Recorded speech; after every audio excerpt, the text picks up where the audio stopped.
You're watching BuzzTV's The Daily News, your one-stop source for what's going on today in the 3D and entertainment industries.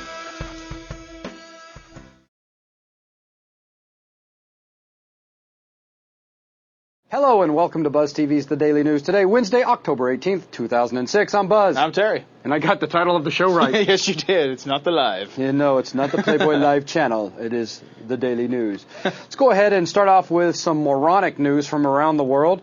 Britain's first web rage attack. Yeah. You know it's road rage. It's the reason I'm not allowed to drive a vehicle. I don't get it. I bet he was like the best driver on the way over there, too. All right, let's give him the story first. All right. The BBC is reporting what is claimed to be Britain's first web rage attack. A man drove 70 miles to assault his victim with a pickaxe handle after they exchanged insults in a Yahoo chat room. God, that is insane. So seriously, he's probably like, oh, and all the way there. And he's like all courteous, letting people in. And when he got there? He's he just started beating the crap out of the guy with an axe handle. Or, excuse me, pickaxe handle. Sweet.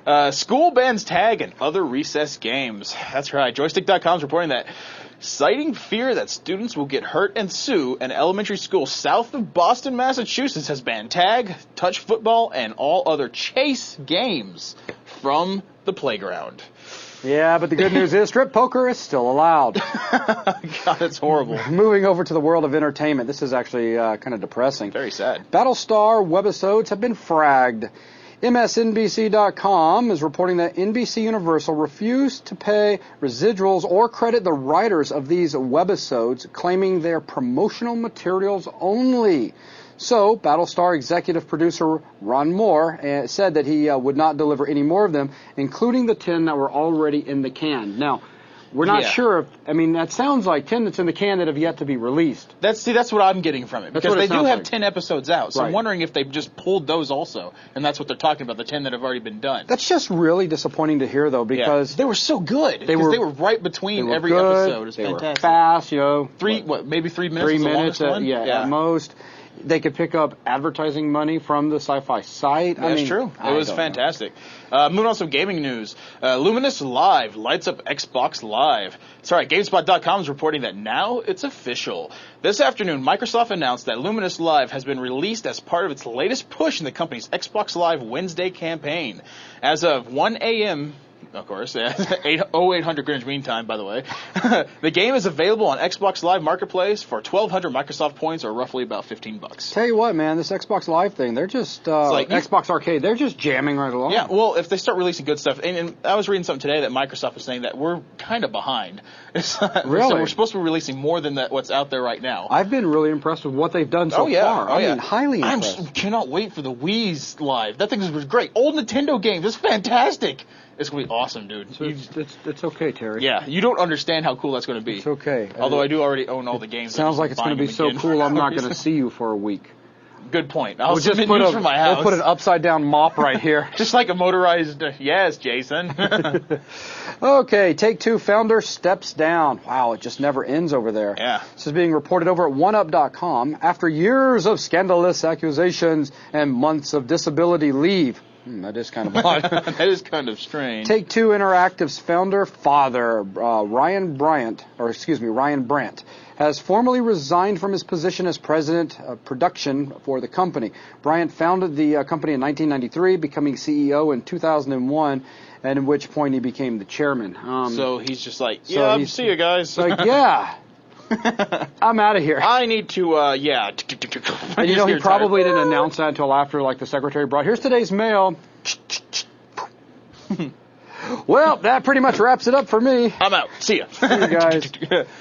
EA clarifies Battlefield 2142's in-game ad spyware. Have you seen that letter? That's insane. I saw a post on 3D Buzz about it. It's pretty rough. Joystick.com is reporting that Electronic Arts launched Battlefield 2142 yesterday, and not too many people were happy to find spyware incorporated into the game. Oh, gee. Yeah. Big surprise. Yeah. EA spokesperson stated it does not capture personal data such as cookies, account login detail, or surfing history. That's right. Only credit card and address details. Yeah, it's only going to take the part, that matters. Like your money. Wow. So somebody made a statement that was really good. So you mean to tell me I've already paid $60 for this game, and then they're already going to bombard me with advertising in it also? Wow.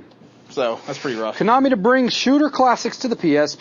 This has been reported over at OneUp.com following the success of, what is that, Gradius? Yes, Gradius. Of the Gradius collection. Or as I like to call it, the impossible game. Is it now? It's freaking hard. Is it? You have to be, I mean, I've seen speedruns on the internet of it, but those people were cheating. Okay. I mean, they even state on the thing, this game is impossible. We're going to cheat. So What does it consist of? it's a side-scrolling shooter game. Oh, I see. Okay. And you can't beat it. Sci-fi? Yeah, it's spaceship, usually flying through like organic stuff, like bubbles That's and what I was plants wondering. and stuff. So it's pretty wild.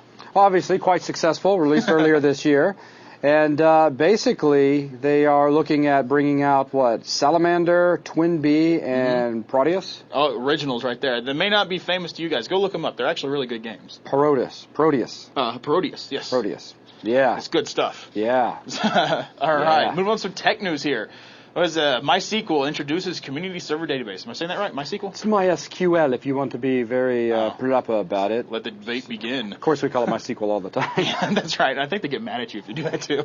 CNET.com reports that database company MySQL announced on Tuesday changes designed to appeal to both developers and corporate customers and introduced a subscription service called MySQL Enterprise Server that includes a new database monitoring service along with regular updates and support. Interesting. Nielsen to start rating video games. Dun-dun-dun. This has been reported over CNET.com. Nielsen Media Research, famed for its influential television ratings, plans to provide ratings for video games. The rating system will monitor the goings-on of video game consoles, including next-generation models such as Sony's PlayStation 3 and Nintendo's Wii. Cool. You know, the Nielsen ratings is a really big thing for television. Yes, I mean, is. around the United States, I mean, companies go crazy when it's ratings time, and well, shows get canceled because of poor ratings, etc. It's like, well, the Nielsen ratings weren't that high, so get rid of it. But I like So the you're Monkey outta Shoot here. Machine Gun show. It's great. So now they're going to be doing it for video games. Interesting. We'll just have to see how that works, though, because it's not really they can't like cancel the game. Yeah. So it's Yeah, already we didn't out. like it. Cancel it. Just go and collect it from everyone. All right. NEC announces a new vector supercomputer. CNET.com is reporting that NEC has updated its vector supercomputer line, introducing the SX8R on Tuesday. The system has twice the performance per processor as the SX8, introduced in 2004, and the SX8R costs a minimum of $10,200 per month. God, to the rent. price has finally dropped. $10,200 a month to get one of these SX8Rs. That's what and I can finally render Tetris in 2D wireframe at a decent frame rate. I mean, I can't believe the price. That's a bargain. That's a steal. $10,200, You man. should not have even put this in the news today because now they're not going to Now have everybody's going to go out there and grab one. Man. But those are, just seriously, though, those are the Cray computers, right? I believe so. I believe that's the Cray supercomputer, stupid, good computer. NECs, I don't know. Oh, there's the ones that the Batman has. He has in his Batcave. He's got 3 of them. Okay, anyway. Oh, this next one, wow. Yeah. This next one's, yeah. Iran caps net access to keep the West out. This has been reported over at slashdot.org. Iran has banned high-speed internet access to attempt to curb the West's influence. In addition to seizing satellite dishes and filtering more websites than any country, save China, Iran is now capping internet speeds to 128K Wow. in order to keep Western influences out. No wonder we don't have many members from Iran. We have a pretty high-speed website, and that's going to suck. Wow. That would... I wonder if that's why we haven't seen... Never mind. I I got don't a know. couple, yeah. So I know a couple of our members just hadn't shown up in a while, so That's I'm true. wondering. So anyway, let's move on here. DVDs with built-in USB ports for copy protection. I have no idea how this is going to work, but I cannot wait to see it.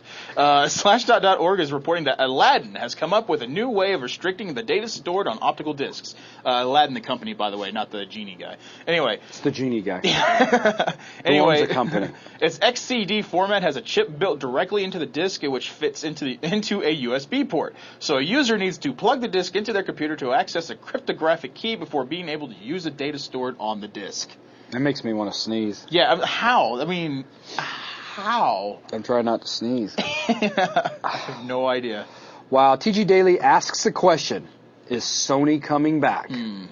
They state that this year has not been, well, it's actually not been a great couple of years for Sony. Yeah. They had the rootkit catastrophe last year and the battery disaster this year. A number of us have been increasingly concerned that the PS3 would be the stillborn, and even the PSP didn't. Did you think about changing the wording around here from their caption? No, I think this is fantastic. I mean, that's how I would have worded it. Stillborn. Yeah. And even the PSP didn't start particularly well, which is true. Yeah. However, things can change. Sony may have hit the bottom, and, well, with the exception of the battery crisis, they may be on their way back up. We'll see. Somebody said we were going to be so pwned when Sony's... Who said that? I would like to talk to this person. When Sony's PS3 hit it big. When they hit it big? When they sell all 8 of them? Yeah. No, when they kick in the extra few as bonuses and sell all 12. Well, you know, they said they are on track to have the 1 million ready to ship. And that's great. Mm-hmm. And you know what? I hope they're successful. Yeah, if they sell them all. Seriously, I really do. That's fantastic. That doesn't mean that I'm going to feel pwned. It means I'm going to laugh at a lot of people that spent that much money. You spent $800, you moron. I mean, okay, hang on. Mm-hmm. Metal Gear, with what I saw at E3, may make it worth me wanting to spend $600. I mean, it is to buy it. Yeah. I mean, it is possible. And I am actually kind of excited about Sony's online service. I don't know if you've seen anything about that. It looks like it may rival Xbox. I read a couple things I didn't like. Oh, really? Yeah. I probably didn't read those then. Yeah, so I'm not too sure about the online service, but we'll see. But anyways, you know, it's possible. Good games might get created for it. I think it will, but I think they're going to have to drive or do something to make the production costs for these games way down. Oh, sure. Because you have to think about Sony. Okay, the PS3 is coming out and they're selling it way under what it would. They're banking on having the PS3 is coming out and they're selling it way under? Yeah, the PS3 is coming out and the production of the PS3 is higher than how much they're actually selling it for. Yeah, they're losing So they're losing money every time they sell one of those. That's right. So they're putting on software. They're banking everything on software. And then what with the battery disaster? I won't call that a disaster. That's a catastrophe. That is Armageddon for Sony right there. Is the batteries. We'll just have to write off the battery division. $420 million. That's just not even. That's without punitive damages. That's not without punitive damages to the company. So punitive, I love it. Okay. All right. Moving on. More than 16.5 square miles of flat panels have been produced in 2006 so far. Wow. Yeah, that's a lot of mileage. That's huge. Well, you've got 3 of those miles here. Yeah. Yes. Actually, yes, we do. CGDaily.com reports that flat panel display, FPD, makers will shatter several new records in 2006 as the industry continues to grow rapidly. Driven by the TV segment, production output is expected to grow to 3.6 billion panels, and revenues are estimated to climb more than $84 billion. Yeah, let's get some laser monitors going on. Yeah. Oh, yeah. Well, sweet. That's going to wrap up our daily news. Let's go ahead and take a walk down memory lane, starting with 1983. I was 3. 1983 was a shocking year. It's the year that basically founded the foundation of how CG will be today. Yeah. 2 of the most beautiful women ever were born in 1983. And who would that be? And those 2 women, the women of CG, M31 and Jindabom Pro, were born in 1983. Just look at them. Yeah. Look. Sexy. Look. 2 of the most beautiful women ever. And again, hotties, man. It shaped the industry. Never to be the same again. I mean, those images, come on. Images on desktops around the world. Yeah, I especially like this area right there. Yeah, Terry. What? That's. Oh, sorry. Let's be good. Okay, sorry. Terry. They're members on our site, Terry. I'm sorry. My bad. I'm sorry. I do apologize. There you go. That should You get us out of apologize. the illegal threat that you have to So, congratulations for being born. There you go. And affecting the industry. Now, let's go ahead and take a look at what happened in the world of computers. The SGI Iris 1000 graphics workstation was released back in 1983. Yeah, was what you had to... That's what you screamed after giving them, I don't know, years' worth of paychecks to own one of these things. Yeah. Very, very expensive. Non-uniform rational B-splines, or NURBs, as that most is of the you guys very know first thing you drilled into my head when I started learning from you.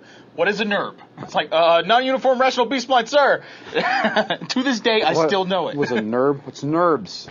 Excuse me. Okay, see, right So I did a poor job. I would have failed the class. It was introduced by Tiller, but it says, note that this date is somewhat misleading since the concept built on the work of Vesprelli Yeah, 1975. Reisenfeld, 1973. Knopp in 1979. Coons in 1968. And Forrest in 1972. So stood on the shoulders of giants. there you go. The Unix System 5 was introduced. Autodesk introduces the first PC-based CAD software. Cool. 1983. That's cool. Alias was founded. And it was founded, of course, in Toronto. Many years later, to be bought out. MIP mapping introduced for efficient texture mapping.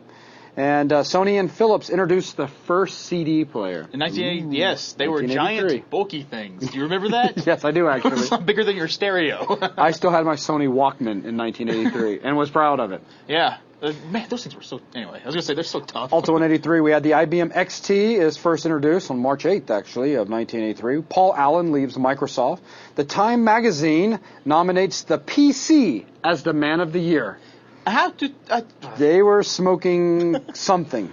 Interplay was founded, and Buzz went on to play several of their games and love them. Interplay rocked. The Apple IIe is introduced. The computer contains 64 kilobytes of RAM, 1 megahertz. Whoa. The 6502 processor, baby. I knew that processor inside and out from back in my college days. And it was running AppleSoft Basic. The whole thing sells for $1,400. Wow. Also in 83, Tandy, Epson, and NEC all sell notebook computers. However, only the Tandy's Model 100 becomes popular because of its low price of only $499, which is amazing for back then. THX is established. Yeah. X, yeah, I love it. More than 10 million computers are in use in the United States. Didn't they say that only like 300 people would need one? Was that the famous quote? That I don't remember. That was like in the 50s. Oh, okay. Yeah. MS-DOS version 2.0 was released in March of 1983. True Basic, oh yeah, is created and is a compiled structured language. It doesn't require line numbers as the original Basic did, and includes the advanced control structures necessary for structured programming. It was very cool. The Quick standard becomes the first standard in the computer history for tape drives. That was a pretty big thing back then. Microsoft Windows is announced in November of 1983, cool. And life would never be the same. Movies. We had 3 animated feature films premiered in 1983. We had Daffy Duck's movie, Fantastic Island. We had Here Comes the Littles. Oh, dude, I watched that last night. Did you? Last night? Yeah, it was channel UPN. Channel 622. They have the Here Comes the Littles. Is it recast? But, no, it's like the old, that show. Okay. Yeah.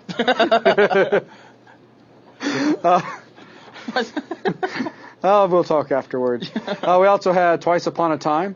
And also, let's not forget, 1983, we had The Last Starfighter. Don't be confused. Yesterday they started on it.